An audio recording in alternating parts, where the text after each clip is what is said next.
Habari za muda huu ndugu wapenzi wasikilizaji wa channel yetu pendwa ya Ndindi Channel. Kama ndo mara yako kwanza unajiunga na channel hii, basi usisahau kusubscribe, like na comment. Mabingwa wa ligi kuu Tanzania NBC Premium League Tanzania Bara, Dar es Salaam Yanga Africa, na mabingwa wa kombe la CRDB Federation Cup kwa mara ya 4 mfululizo wameishinda vita kali ambayo walikuwa wakigombea wao pamoja na Azam FC pamoja na Singida Black Stars kuhusiana na mchezaji wa Mlandege FC ya pale nchini Zanzibar. Dar es Salaam Yanga Africa wamefanikiwa kuinasa saini ya kinda huyo mkabaji wa pale Mlandege FC, wenyewe wakimuita Casemiro wa Zanzibar.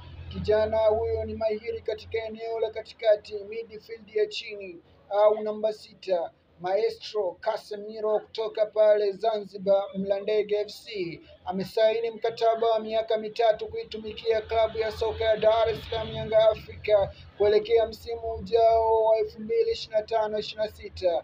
Casemiro ambaye alikuwa mchezaji bora wa ligi kuu ya nchini Zanzibar katika msimu uliomalizika hivi punde amechukuliwa rasmi na mabingwa hao wa Tanzania Bara, Dar es Salaam Yanga Africa, kwenda kujumuika na wachezaji wa kongwe katika eneo hilo na kwenda kukomaa zaidi katika uchezaji wake.